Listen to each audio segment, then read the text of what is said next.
Bismillahirrahmanirrahim. Assalamu alaikum, viewers. Our today's topic is about this German exponent, right? And this is a way to find the value of x, right? Uh, as you can see on the screen, the problem is this, and we have to solve it, right? So it has already been solved. You can see this presentation by LMAT's wonderful video.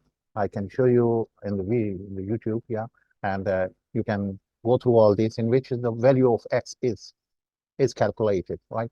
The problem is what to find what is x, right? The solution is started like this, and then after a certain point, then x value is calculated after this. X is finally calculated as this. Then it has put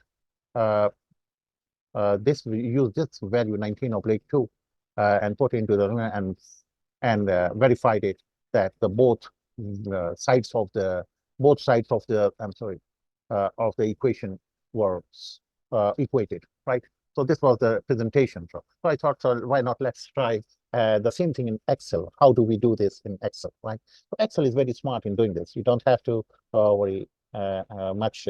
All you need to do is place the values like this, right? So 9 raised to power 5 is written in Excel like this. You write 9, and then this is caret sign. It is used for exponentation, which is normally used by holding down the shift key and pressing the 6, and this will appear this character. This is for exponentation, and then whatever the power is, for example 5, then you can write 5, right? So this will immediately turn, as soon as you press enter, it will give you the result, right? Okay, so these are 3 times this, so I have copied this thing in 3 times, and then 9 raised to 5 is 3 times, right? The same thing.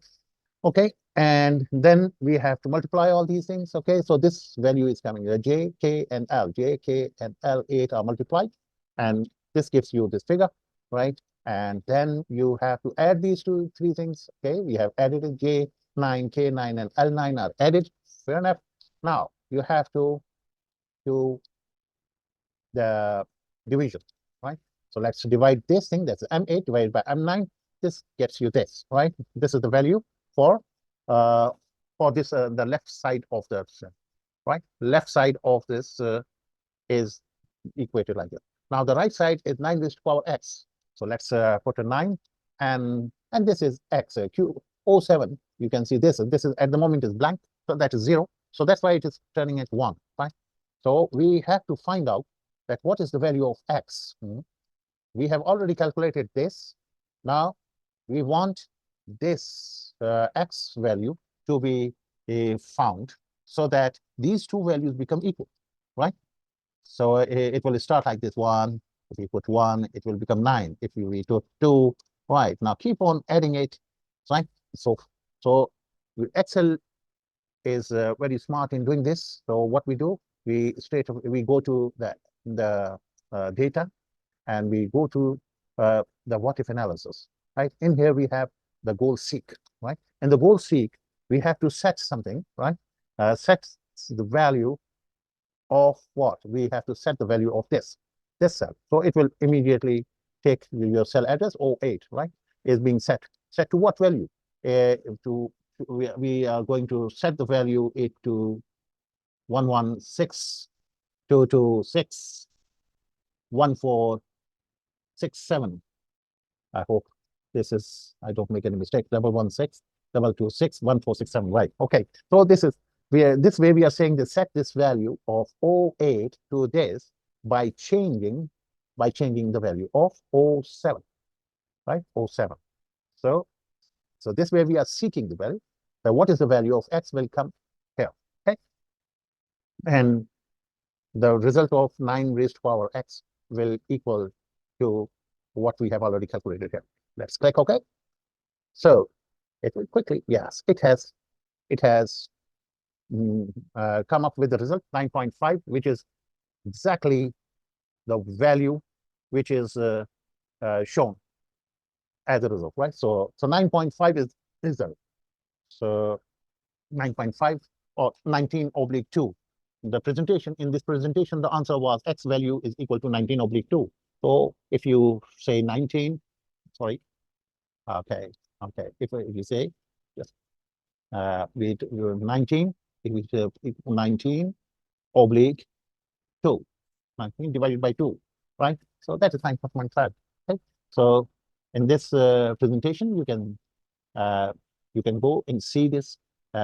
It is the same result, and using Excel, you can handle such things and very smartly, very quickly, and you can use it. You don't bother for so many verifications like that. So Excel has built-in capabilities, functionalities available for you, and you can. It's good that you follow all these steps, which are shown by the German exponent presentation by LMX, and that is the theoretical practices which students must do this, and to so that is a good expertise. And so Excel can help you verify your solution, and knowing the Excel functionalities will further complement your mathematical skill sets. Okay, I hope you enjoyed this presentation. See you in our next presentation. Thank you. So just a quick recap that the working which we have done is with the use of goal seek, right? So, and we have inserted a comment in here, right? To insert a comment, we click on the cell, and we just we insert a comment here, right? Yes. If already you have a comment, you can edit it, right? So it is made available, and you can make your comments, right? Okay. So this is our target. This is the target. The value of x was our target. What is the value of x? So how it is determined? It is determined by the help of the goal seek. The goal seek is located in the data and in the what if analysis. Right? What if analysis, yeah, and then you get the goal seek. The procedure has already been explained, and simple formulation is there. For example, if you want to say how this is worked out, so you just double click on it. So this is telling you M8 divided by M9, M8 divided by M9, right? That's what it is doing. This is M8 and this is M9. So this comes to some figure. So this is the figure, and 9 raised to power x, where x is to be calculated by goal seek, right? So this is only. So let's go to the quiz. We have made it for you, and let's test ourselves about our learning. So there are the 2 questions we can answer. Goal seek in Excel is a tool that uh, helps you find the output value in a formula for which you already know the input, or helps you find the input value in a formula for which you already know the outcome or output, right? Yeah. So, or it helps you find the minimum value in a formula for which you already know that, or the maximum value in a formula. So the right answer is this. Okay. So let's go to the next question. The next question: goal seek is a tool located where? And a data analysis, yeah, and solver. No, okay, and data forecast and what if analysis. Data forecast and what if analysis, and data analyze and data analysis. Data analyze and data analysis. No, okay, or data analyze. So the right answer is data forecast and what if analysis. That is going to take you to the. So right answer is this. Okay. Thank you very much for watching. See you in our next presentation.